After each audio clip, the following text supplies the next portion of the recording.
Assalamualaikum warahmatullahi wabarakatuh. Apa kabar anak-anak semua? Kita kembali lagi bertemu dalam pelajaran bahasa Indonesia dengan metode daring. Ibu berharap kita semua selalu dalam lindungan Allah Subhanahu wa taala ya nak ya. Alhamdulillah kita berjumpa lagi dengan tahun ajaran baru yaitu 2020-2021. Pada pertemuan kali ini kita belajar tentang teks berita. Tapi sebelum masuk ke pembelajaran, Ibu berharap kalian mengisi absensi dulu melalui pesan WA Group.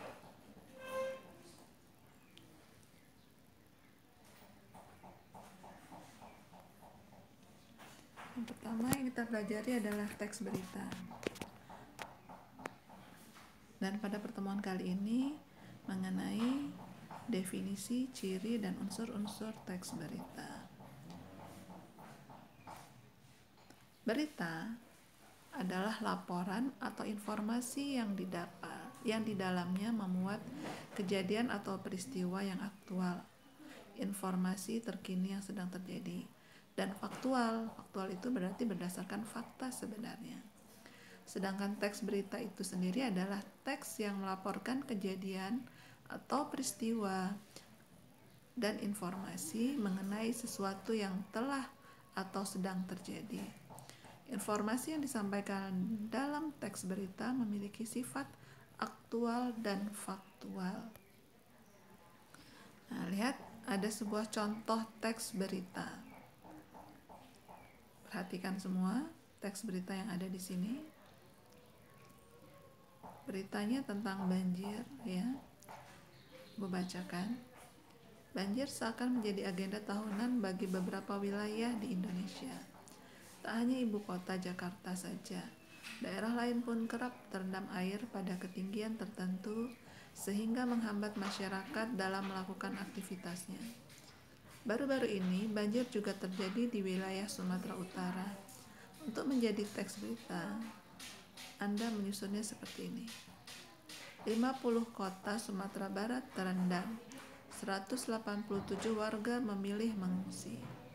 Baru-baru ini, Kabupaten 50 kota, salah satu daerah di Sumatera Barat, terendam banjir sehingga mengakibatkan 187 warga di daerah tersebut memilih mengungsi.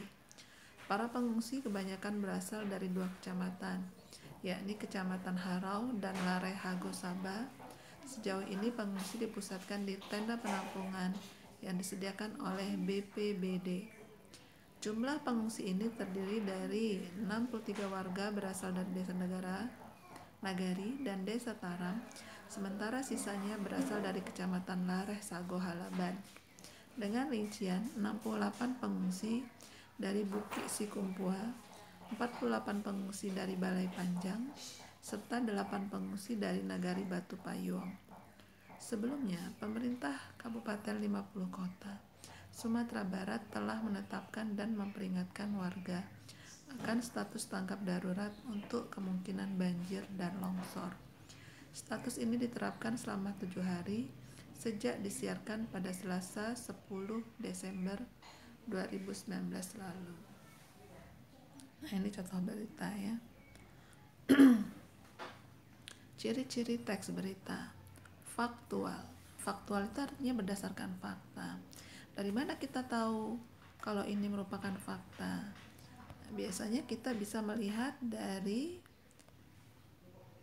data-data yang ada di sini. Lihat ada data kabupaten ya, salah satu daerah di Sumatera Barat. Kemudian jumlahnya, kemudian nama-nama desanya. Setelah itu di sini ada tanggal. Nah, ini menunjukkan kalau berita tersebut sudah sesuai dengan fakta yang ada. Ya, kemudian aktual. Aktual itu tadi apa artinya? Ya, aktual itu artinya terbaru. Ya, kita lihat berita ini diangkat tahun berapa, kapan ya. Di sini tidak disebutkan ya tanggalnya, tapi di sini ada tanggal tentang penetapan status selama 7 hari sejak disiarkan pada hari Selasa. Ya, di sini. Ya, ini menunjukkan waktu terjadi. Tuh. Kemudian 3 unik dan menarik. Nah, karena ini beritanya mengenai banjir, berarti banjir itu sesuatu yang menarik. Kita ingin tahu daerah mana saja yang tertimpa banjir. Kan di sini cukup besar ya banjirnya, ada korbannya 187 orang harus mengungsi. Daerahnya ada beberapa ya daerah yang menunjukkan korban. Nah, ini menunjukkan sesuatu yang menarik. Kemudian sistematis dan lengkap. Nah, sistematis dan lengkap ini berarti berurutan beritanya, mulai dari yang terpenting, terus penting dan tidak penting. Jadi dia berurutan. Seimbang itu berarti ada orang-orang yang berita itu sesuai dengan fakta, dan pemberitaannya itu informasinya bisa diambil dari berbagai pihak. Nah, itu mengenai ciri-ciri berita. Apabila ada yang merasa kurang jelas dengan yang sudah Ibu jelaskan di sini, nanti dapat bertanya melalui pesan di WA. Yang terakhir adalah unsur-unsur berita. Unsur berita itu terkenal dengan istilah dalam bahasa Inggris 5W plus 1H. W-nya apa saja? What itu apa artinya? Kedua, where itu tempat kejadian atau tempat terjadinya sebuah kasus yang ada dalam sebuah berita. Ketiga, when itu menunjukkan kapan terjadinya berita tersebut. Keempat, ada who itu artinya orang yang terlibat dalam berita tersebut. Kelima, ada why, mengapa kejadian dalam berita tersebut dapat terjadi. Terakhir adalah how, bagaimana kejadiannya. Nah, itu ya. Jadi 5W plus 1H. Dalam bahasa Indonesia disingkat menjadi adik Simba. Apa saja adik Simba? A itu artinya apa, di itu di mana ya. A apa, di mana, K kapan, si siapa, M mengapa, B jadi bagaimana. Disingkat menjadi adik Simba.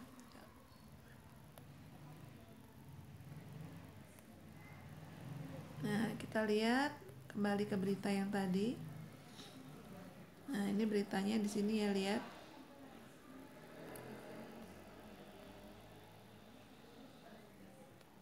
"50 kota di Sumatera Barat terendam banjir. 180 warga mengungsi." Ini menunjukkan adalah bagian dari apa? Ya, apa yang ada di dalam berita. Kemudian siapa? Nah, siapa itu menunjukkan orang ya. Orang itu bisa orang yang bercerita, orang yang mengalami kejadian, atau orang yang melakukan sesuatu. Nah, siapa di sini adalah warga yang terkena banjir ya, 64 warga dari Nagari dan seterusnya ya. Ini yang menunjukkan siapa adalah korban-korban dari banjir tersebut. Kemudian siapa sudah di mana?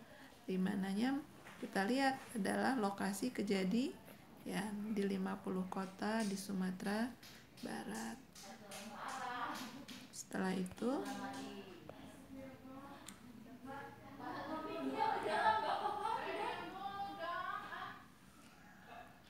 siapa, mengapa, bagaimana bagaimana kejadiannya, atau bagaimana penanggulangan banjirnya, atau bagaimana apapun yang ada di situ yang hubungannya dengan bagaimana dijelaskan di situ sebagai bagaimana nih. Di sini dijelaskan sejauh ini pengungsian dipusatkan di tenda. Jadi bagaimana cara penanganannya ya, itu dijelaskan. Kemudian tentang mengapa warga diungsikan kan, 187 warga memilih mengungsi. Berarti mengapa warga mengungsi? Karena sudah terjadi banjir. Nah, itu adalah 5W plus 1H dari berita ini. Ya, yang ingin bertanya silahkan Ibu tunggu di pesan WA group, nanti kita bahas. Nah, sekarang kita lihat lagi tugas. Tugasnya adalah membuat ringkasan materi yang sudah kita pelajari. Itu yang pertama. Jadi materinya apa saja tadi yang sudah Ibu jelaskan, bisa kalian lihat lagi di slide-slide-nya. Kemudian tugas yang kedua, kalian membaca berita yang ada di sini. Kecelakaan beruntun, 3 kendaraan memakan korban, 2 pelajar SMP. Kalian tentukan unsur-unsurnya.